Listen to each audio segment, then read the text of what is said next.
నమస్తే, నేను జీవి సత్యనారాయణ. ఈ వీడియోలో యూపీఐకి ఎన్ఈఎఫ్టీకి తేడాలు ఏందో చూద్దాం. యూపీఐ ఏదైతే ఫాస్ట్గా డిజిటల్ లావాదేవీలు అంటాం. ఎప్పుడైతే ఇప్పుడు ఈ మధ్యకాలంలో క్యాష్ ట్రాన్స్ఫర్ చేయడానికి సెకండ్లలోనే మనం ఈ డిజిటల్ యూపీఐ లావాదేవీలు చేయడం జరుగుతుంది.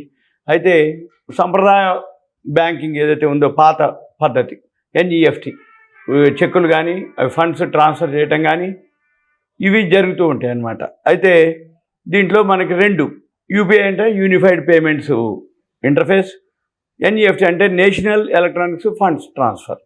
ఈ రెండు పద్ధతులు ఏవైతే ఉన్నాయో నగదు రహిత లావాదేవీలు ఈ రెండు కూడా మనకి సులభతరం చేయడం జరిగింది. ఈ రెండు వ్యవస్థలు కూడా సురక్షితమైనవే. అయితే అనుకూలమైనటువంటి నగదును మనం బదిలీ చేస్తున్నప్పటికీ దీని మధ్య తేడాలు ఏవైతే ఉన్నాయో అవి మనం చూద్దాం. యూపీఎల్ ఎన్ఈఎఫ్టీ కింద యూపీఐ ఎన్ఈఎఫ్టీ మధ్యలో ఈ తేడా ఏంటిది అంటే, ఇప్పుడు గూగుల్ పే ఉంది, ఫోన్పే ఉంది. ఏవైతే గూగుల్ పే, ఫోన్పేలు ఏవైతే పేటిఎం ఉన్నాయో ఇవన్నీ కూడా యూపీఐ యాప్ తోటి మనము సెకండ్లలోనే ఫండ్స్ ట్రాన్స్ఫర్ అయిపోతాయి. అయితే ఇవి నగదు ఏదైతే బదిలీ చేసే విధానం ఉన్నాయో విప్లవాత్మకంగా మార్పులు జరగడం జరిగింది. అయితే ఇవి ఫ్రీ అవ్వటం జరిగింది, అంటే చాలా ఫాస్ట్గా డెవలప్ అవ్వడం జరిగింది.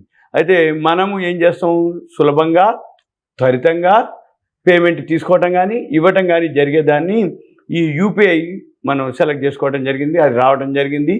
ఇది సెలవు దినాల్లో కూడా పనిచేస్తుంది. ఇది 24/7 పనిచేస్తుంది. మన స్మార్ట్ ఫోన్ కానీ ట్యాబులతో కానీ ఈ లావాదేవీలు మనము పూర్తి చేసుకోవచ్చు.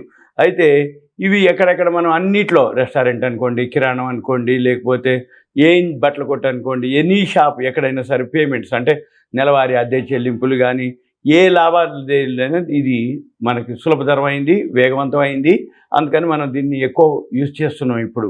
అంటే టైం సేవ్ అవుతుంది. వీటన్నిటి వరకు కూడా ఇప్పుడు ప్రజెంట్ అయితే యూపీఐ లావాదేవీలు అన్నీ కూడా ఫ్రీనే ప్రజెంట్. అయితే ఇది 2016లో ఎప్పుడైతే ప్రారంభించడం జరిగిందో యూపీఐ లావాదేవీలు అపారమైనటువంటి ప్రజాదరణ పొందడం జరిగింది. ఇప్పుడు ఎవరైనా సరే ఈ గూగుల్ పే, ఫోన్పే లేకుండా అనేది లేనే లేదనమాట. అంత ప్రజాదరణ పొందడం జరిగింది. యూపీఐ వినియోగదారులు ఒకే యాప్ తోటి, అంటే మనం ఒక యాప్ తోటి మనం ఎన్ని బ్యాంకులు ఉండని లింకు, అన్ని బ్యాంకులతో కూడా మనం లింకు చేసుకోవచ్చు. చెల్లింపుల్లో ఏ బ్యాంకు నుంచి కావాలంటే సెలెక్ట్ చేసుకోవచ్చు. అక్కడ ఒక బ్యాంకులో, అంటే ఫస్ట్ ఏ బ్యాంక్ అయితే టిక్ కొడతామో ఆ బ్యాంకులోంచి లావాదేవీలు కూడా జరుగుతూ ఉంటాయి. అయితే ఇదంతా కూడా వర్చువల్ పేమెంట్ అడ్రస్ తోటి పనిచేస్తూ ఉంటుంది.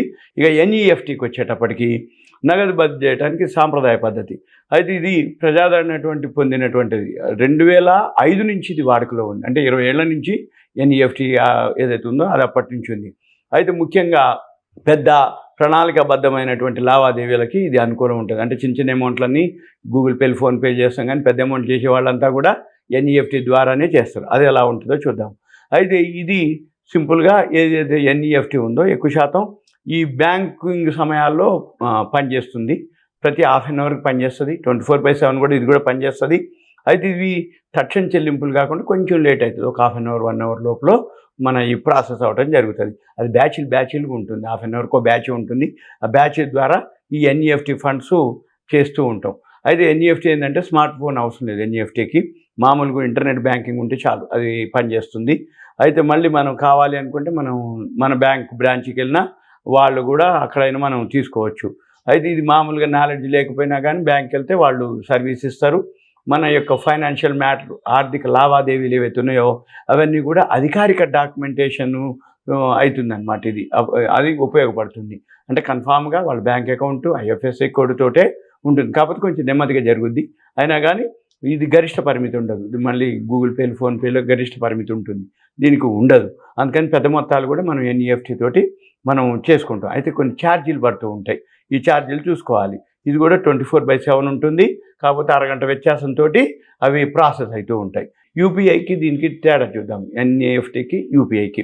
ఇప్పుడు యూపీఐ ద్వారా అంటే గూగుల్ పే, ఫోన్పే డిజిటల్ అనుకోండి, సెకండ్లలో వెళ్ళిపోతాయి పైసలు ఇవ్వటం కానీ తీసుకోవటం కానీ. ఇకపోతే ఈ ఎన్ఈఎఫ్టీ వచ్చేటప్పటికి ప్రతి అరగంటకు బ్యాచ్ ఉంటుంది. అప్పుడే ఇవి మనకి జమ కానీ, డెబిట్ కానీ, క్రెడిట్ కానీ జరుగుతుంది. అయితే ఇది 24/7 ఉంటుంది యూపీఐ. అది కూడా 24/7 ఉంటుంది అది కూడా, ఏది ఎన్ఈఎఫ్టీ కూడా. తర్వాత యూపీఐ లావాదేవీలు మనకు స్మార్ట్ ఫోన్ ఉండాలి. అదైతే ఇంటర్నెట్ బ్యాంకింగ్ ఉండాలి, లేదు బ్యాంకింగ్ ద్వారా అయినా మనం చేసుకోవచ్చు. లావాదేవీ పరిమితి. మామూలు యూపీఐ అయితే గూగుల్ పే, ఫోన్ ₹1,00,000 పరిమితి. ఇక దాంట్లో అయితే బ్యాంకుని బట్టి, మన ఖాతాని బట్టి, వాళ్ళ యొక్క పాలసీని బట్టి అది ఉంటుంది. ఏది ఎన్ఈఎఫ్టీలో అయితే రుసుములు ఉన్నాయి. దీంట్లో ఇప్పుడు ఫ్రీ. ఏది గూగుల్ పేలు, ఫోన్పేలు ఫ్రీ.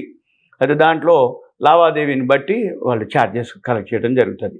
తర్వాత ఇక్కడ ఏదైతే మినిమం బేసిక్ పేమెంట్స్ అన్నిటికీ గూగుల్ పే, ఫోన్పే అనువైందనమాట. దాంట్లో వచ్చేటప్పటికి పెద్ద మొత్తం చేసేటప్పుడే కొంచెం దాన్ని చేసుకోవచ్చు. ఈ చిన్న చిన్న అమౌంట్లకు దాన్ని చేయక్కర్లేదు.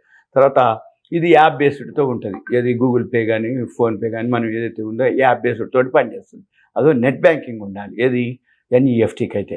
తర్వాత ఎవరైతే మనం పంపించదలుచుకున్నామో యూపీఐలో అయితే ఓన్లీ నెంబర్ ఉన్నా చాలు. నెంబర్ ఎంటర్ చేయగానే ఆ నెంబర్ ఉన్న లింక్ ఉన్నటువంటి బ్యాంక్ ఖాతాకి వెళ్ళిపోతాయి పైసలు. అక్కడ బ్యాంకులో జమ అయిపోద్ది, మనకు తెలిసిపోద్ది, ఆయనకు కూడా తెలిసిపోద్ది, అర్థమైపోతుంది. ఇక తర్వాత ఇక్కడికి వచ్చేటువంటి బ్యాంక్ వచ్చేటప్పటికి ఆయన ఖాతాదారుడి పేరు, ఆయన యొక్క number, bank details, IFSC code, ఇవన్నీ డీటెయిల్స్ ఇవ్వాల్సి ఉంటాయి. అంటే పేరు, బ్యాంక్ ఖాతా, ఐఎఫ్ఎస్సి కోడు, వాళ్ళ యొక్క ఖాతా నెంబరు, ఇవన్నీ కూడా వాళ్ళు ఎన్ఈఎఫ్టీ ద్వారా సబ్మిట్ చేయాల్సి ఉంటుంది. అప్పుడే అది తీసుకుంటుంది. ఏ తప్పు ఉన్నా కానీ తీసుకోదు, అంటే మిస్ మ్యాచ్ అయింది అన్నట్టు. అయితే ఇంకోటి ఈ కోడ్ ఉంటుంది. క్యూఆర్ కోడ్ ద్వారా కూడా వెంబటే సింపుల్గా UPI, Google pay, PhonePe QR code ఉంటుంది. క్యూఆర్ కోడ్ మనం స్కాన్ చేయగానే ఆటోమేటిక్గా అది తీసుకుంటుంది పైసలు, మనం సెలెక్ట్ చేస్తే చాలు. అయితే ఇది మాత్రం మాన్యువల్గా ఎంటర్ చేయాలి, ఇది ఎన్ఈఎఫ్టీకి. తర్వాత యూపీఐ లావాదేవీలు ఏ యూపీఐ అయినా లింక్ చేసుకోవచ్చు, అంటే ఏ బ్యాంక్ ఖాతాకైనా లింక్ చేసుకోవచ్చు. అయితే ఇది మాత్రం ఎన్ఈఎఫ్టీ మాత్రం మన ఏదైతే లింక్ ఉన్నటువంటి బ్యాంక్ ఖాతాకే మనం చేసుకోవడానికి వీలవుతుంది. తర్వాత ఇది చట్టపరంగా అయితే ఎన్పిసిఐ వాళ్ళు దీన్ని చూసుకుంటారు, అది ఆర్బీఐ చూసుకుంటారు. ఏదైనా జరిగినప్పుడు ఎన్పిసిఐ వాళ్ళు చూసుకుంటారు, ఇది యూపీఐ లావాదేవీలు. అదే ఎన్ఈఎఫ్టీ అయితే ఆర్బీఐ మాత్రం వాళ్ళు కంట్రోల్లో ఉంటుంది. ఇవి మీకంతా ఒక అవేర్నెస్, ఎడ్యుకేషన్, ఇన్ఫర్మేషన్ మాత్రమే. యూపీఐకి, ఎన్ఈఎఫ్టీకి తేడా అనేది ఒక ఐడియా కోసం సింపుల్గా, అంతకుమించి ఏం లేదు. Thank you. సెలవు.